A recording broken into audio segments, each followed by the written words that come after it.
kita dah jauh-jauh berjalan, kita berada di kawasan Gunung Uhud. Jadi ada yang bertanya, ini kawasan ni ke Gunung Uhud yang kecil ni? Tidak.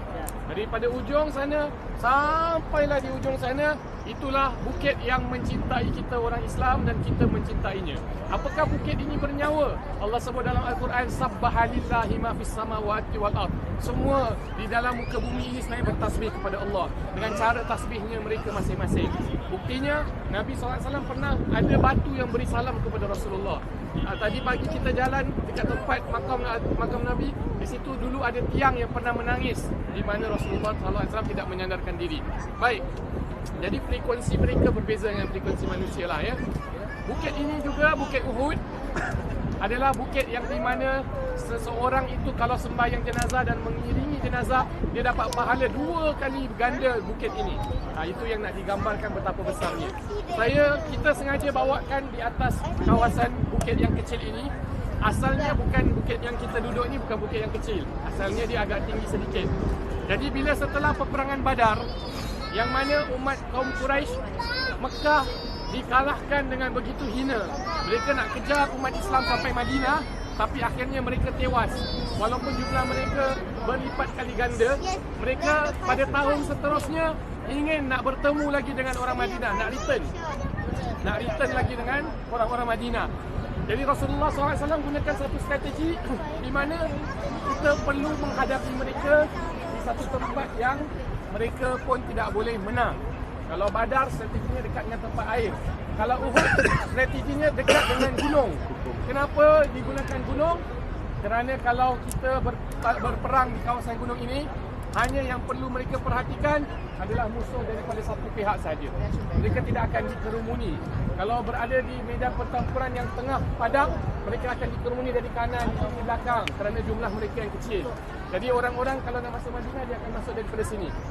Maka dipilihlah Gunung Uhud ini sebagai perisai daripada belakang, supaya pihak musuh hanya akan dihadapi dari hadapan. Apabila mereka nak sampai ke waktu peperangan, umat Islam bilangan jumlahnya 1,000 orang. Orang kaum kafir Quraisy Mekah hampir 4,000 orang. Dan nak pergi perang ni ada dalam 200-300 lagi daripada umat Islam back out. Kira paitau lah. Kenapa dia back out? Kerana mereka sebenarnya orang-orang munafik. Mereka kata, aku ingatkan kita nak perang dalam Madinah. Ni kalau dah keluar daripada kawasan kota ni, kita tak jadilah. Macam-macam alasan mereka berikan. Dan mereka sebenarnya memang Allah bukakan hati umat Islam untuk menyikapi bahawa inilah yang Allah nak bezakan antara orang yang betul-betul beriman, antara orang yang betul-betul tidak beriman, yang munafik. Dan ada segelintir daripada mereka yang bertaubat, yang tidak ikut perang.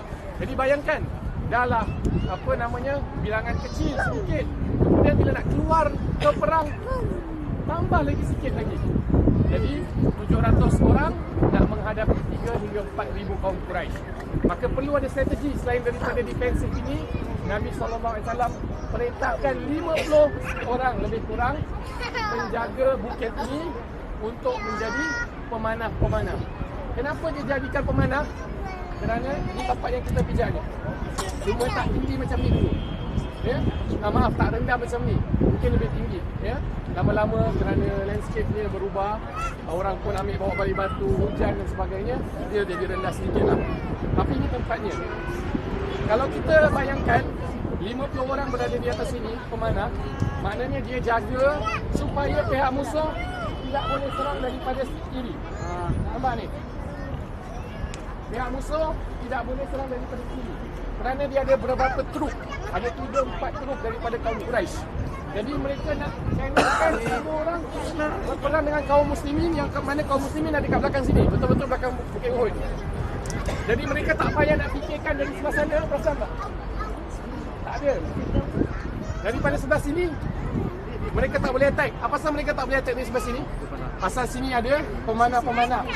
Yang mana di depan sini bayangkan ada 4,000 orang. Different truk. Jadi kalau ada pemanah di sini, truk tak boleh masuk daripada ke tepi kiri ni. Mereka terpaksa kalau nak attack umat Islam yang berada di sini, hanya boleh attack dari satu sudut saja. Itu di defense sini ya. Ya. Jadi pada permulaan peperangan, nanti saya sebutkan figura-figura, nama-nama yang mungkin kita boleh kenal dan boleh bawa pulang kenangan mereka. Tapi sebelum itu, Cuba lagi ya. Belum pergi perang ni, suara dah tak ada. Force the channel. Sudah seru lagi. Kalau sekarang, kalau orang pergi perang, dia gunakan signal, kan? Musuh kat mana dan sebagainya. Kalau dahulu, dia gunakan Bendera. atau bunyi-bunyian. Dung dung dung dung dung dung. Ini strategi lain. Bunyi-bunyi ni strategi lain. Tapi kebanyakannya guna bendera. Jadi pada peperangan Badar, bendera Quraisy Mekah jatuh, tewas dahulu. Sehingga umat Islam rasa semangat, rasa kuat dan mereka tewas. Tapi pada peperangan Uhud, mereka berjanji, mereka apa pun mereka tak akan jatuhkan bendera. They are all out to win, orang umat Islam. Sampai-sampai mereka tu memang akhirnya tak pernah jatuh bendera orang kafir Quraisy Mekah pada peperangan Uhud. Mereka bawa wanita-wanita mereka sekali. Buat apa? Memberi semangat. Dia bukan entertain, dia bukan cheerlead. Dia akan menghina. Kalau kau balik, kau dayus, kau lelaki tak guna, kau merepek. Dia bawa isteri dia, dia bawa anak dia, bawa apa untuk suami-suami dia. Tak boleh lari balik, tak boleh jadi penakut. Untuk beri semangat, untuk beri syair, and to shame them dan sebagainya. Kalau mereka pulang lah. Jadi dia all out to it. Tapi umat Islam pada akhir waktu tu dah nak masuk peperangan, dah ada tinggal 700 orang, terpaksa tukar strategi. 50 orang ada dekat sini. Sekali lagi ya, nampak. So bila ada 50 orang kat sini, dia jaga panah. Jaga panah, orang tak boleh masuk sini. Jadi umat Islam ni ada 700 daripada mula sini sampai belakang sini. 50 orang jaga agar orang tak masuk dari sebelah kiri. Itu perintah Rasulullah SAW. Jangan turun daripada bukit ini ya, sampai kita selesai peperangan. Jadi kita fokus kat sini je, kaum musuh. Tapi untuk atas hikmah Allah Subhanahu Wa Taala, bila mana umat Islam dengan 3 trup dah menentang, akhirnya orang Quraisy Mekah banyak yang tewas, mati. Banyak yang lari pulang, lari ke belakang, lari. Salah satu trup yang diketuai oleh Khalid bin Walid, mereka lari semua ke belakang, tapi mereka lebih lari dan memerhatikan. Mereka lari ke kawasan tu. Ada ulama sejarah kata mereka lari ke kawasan belakang tu, belakang sana. Ada ulama sejarah kata belakang sini. Yang sana mungkin sukar sikit kita nak terima pandangannya. Dia lebih kepada sini. Kenapa? Kerana bila dia lari ke belakang sini, mereka lihat pemanah-pemanah yang ada di atas gunung ni, atas bukit ni, semua tengok, semua dah patah balik. Kita beroleh kemenangan yang pertama. Mereka pun turun. Ada juga 10 pemanah yang masih ingat. Rasulullah kata, apa-apa pun jangan turun sampai menang. Itu bendera belum jatuh lagi. Dah menang ke belum? Belum. Belum bagi injury time pun belum. Tak boleh celebrate lagi kan? Jadi, akhirnya mereka pun turun daripada bukit ini. Khalid bin Walid daripada jauh saya melihat bahawa bukit ini sudah tidak ada orang yang, base dia tak ada orang yang jaga lagi. Dah kurang. Dia kumpulkan tentera-tentera yang berkuda dalam hanya dalam sekitar 200 orang saja untuk memerangi umat Islam daripada sudut kiri. Jadi secara tak langsung umat Islam yang sibuk berperang, yang sibuk mencari harta rampasan, diserang daripada belakang, diserang daripada depan. Akhirnya orang Quraisy pula apabila dah lari tu melihat orang Islam dah kena sandwich. Dah kena flank, from the right flank, dah kena serang. Maka akhirnya mereka pun patah balik. Dan tewaslah ratusan daripada kaum Islam pun. Salah seorang figura yang ada pada Uhud ini adalah Sayyidina Hamzah. Yang mana kita tahu seorang yang bernama Wahsy diupah khas untuk assassinate Sayyidina Hamzah. Jangan buat lain. Kau assassinate Sayyidina Hamzah, aku bebaskan kau hamba. Yang suruh adalah Hindun. Dan mereka ni semua akhirnya masuk Islam. Tapi awalnya mereka terlibat dalam pembunuhan Sayyidina Hamzah. Sampai Rasulullah SAW marah, sedih. Walaupun pembukaan kota Mekah, Nabi maafkan. Tapi Nabi kata, aku tak nak tengok wajah anda. Itu akan mengingatkan aku pada pakcikku yang disayang. Yeah? So sometimes in life, you can forgive people, but you can also avoid people. So in case tak ada benda-benda yang lebih besar. Kedua seorang wanita yang bernama Nusaibah. Siapa yang ada kawan nama Nusaibah, anak-anak saudara Nusaibah ini, ceritanya adalah dia ditugaskan, dia nak berjuang untuk agama Allah. Dia ditugaskan sebagai nursing. Ada yang terluka, dia rawat dan sebagainya. Tapi akhirnya bila dia melihat umat Islam sudah di-crush daripada kedua-dua, daripada tugasnya hanya merawat, dia turun dengan berperang. Dan akhirnya dia pun terkena luka-luka. Subhanallah, seorang wanita. Dia tak sanggup nak tengok umat Islam kena perang. Padahal, I didn't sign up for this. I sign up because to be medic. By looking at the state of people kena, dia pun turut berperang. Anak dia mati syahid, dia rasa bangga, tak apalah. Hidup pun akan mati. Biar dia mati dengan keadaan mati syahid. Moga-moga ada kemuliaan dan bertemu di akhirat. Seorang lagi namanya Abu Dujana. Abu Dujana ni malam perang Rasulullah SAW. Sebelum perang ni selalu orang-orang terdahulu macam-macam strategi perang. Tadi saya cakap pasal bendera. Bendera tak boleh jatuh. Sebab itu ada sahabat dalam perang lain, tangan berkodong dipegang dengan tangan lain. Ada strategi perang, satu general lawan satu general, baru clash. Ini memang strategi perang dulu. Lagi satu yang akan berlaku sebelum perang, macam tim Morocco kemarin, diorang baca Fatihah ramai-ramai kan. Sama juga Rasul SAW malam sebelum peperangan, Nabi SAW akan cakap, siapa nak ambil pedang aku ni? Besok siapa nak pegang pedang aku? Jadi sahabat yang nama Abu Dujana dia kata, aku ya Rasul. Lain orang semua rasa, ni siapa ni? Kan dia bukan warrior, bukan apa. Dia pun terperanjat, ramai orang nak aku. Siapa nak pegang? Man akhaza as-sayf bi haqqihi. Man akhaza as-sayf bi haqqihi. Siapa nak pegang aku punya pedang besok? Nak kasih semangat pasal besok perang. Ada macam-macam strategi untuk kasih semangat besok perang, kan? Macam pihak Quraisy Mekah bawa perempuan-perempuan mereka mensyairkan. Macam Nabi SAW keluarkan hunus pedang dia. Who will hold my sword in the battle day tomorrow? Kan? Jadi sampai sahabat minta, let me be the one who will hold your sword. Akhirnya Abu Dujana yang Nabi, aku bagi kat kau. Orang semua terperanjat, apa pasal Abu Dujana dia bukan warrior.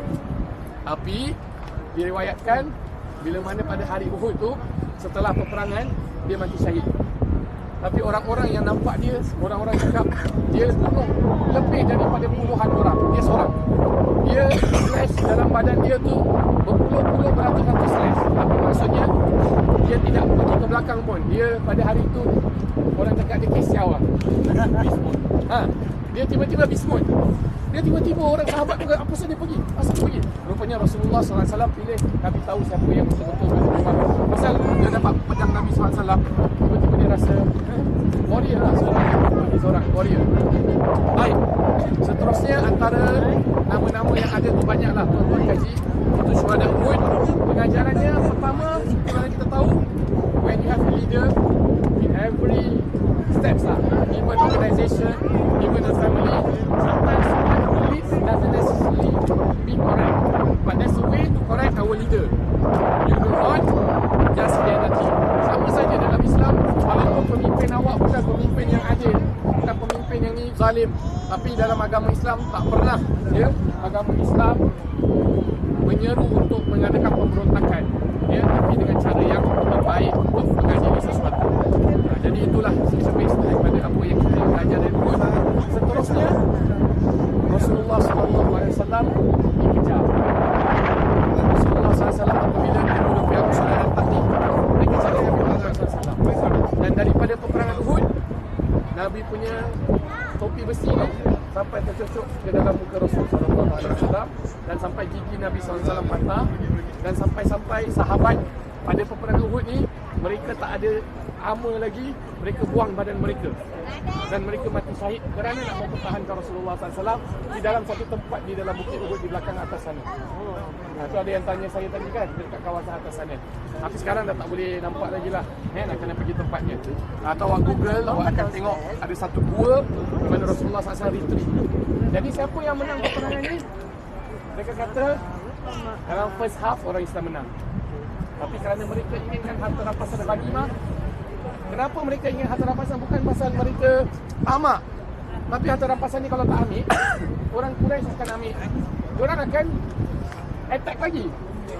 Faham So kalau you tak ambil diorang punya armor semua, diorang ambil balik. So apa tak ada manfaat. Orang kata tak ada ni, tak ada manfaatnya. Dia cuma halau diorang. Besok diorang perang lagi pasal diorang masih ada armor. Kita ambil armor mereka, they will be weakened. You tangkap mereka sebagai tawanan, mereka akan weaken. So this is the rule during war. Jadi jangan ingatkan umat Islam, oh dia saja-saja tamak harta. No, they did that not because of their selves. They are the companions, sahabat Ridwanullah alaihim. They did that because they don't want orang-orang tu semua untuk reconcile ataupun re-strategize balik dengan orang punya barang-barang, tapi dia lupa perintah Rasulullah sallallahu alaihi wasallam. Jadi selalu kita belajar dalam buku sejarah Khalid bin Walid pusing. Nabi bahkan marah. Nabi kata la yuflihal qaum syudda nabiyuhum. Satu kaum tu tak akan berjaya kalau kaum tu dah menyakiti nabinya. Tapi akhirnya Allah tak kabulkan doa Nabi yang itu. Kerana Khalid bin Walid akhirnya masuk Islam, padahal Khalid bin Walid antara orang yang menentang Rasulullah SAW, ya.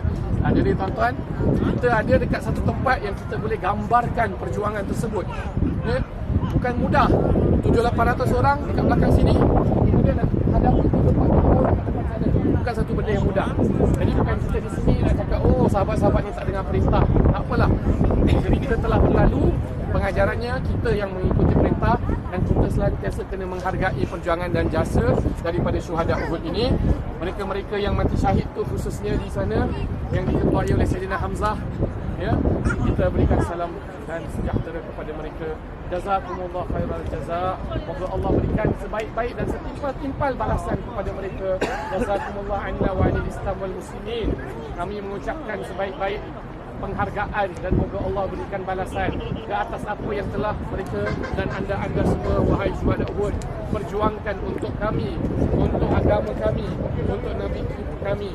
Dan moga-moga Allah mengangkat darjat anda dan anda menghimpunkan di tempat bersama para Nabi sedikit, dan kami juga bersama di bawah panji-panji junjungan baginda Rasul dan anda semua. Amin ya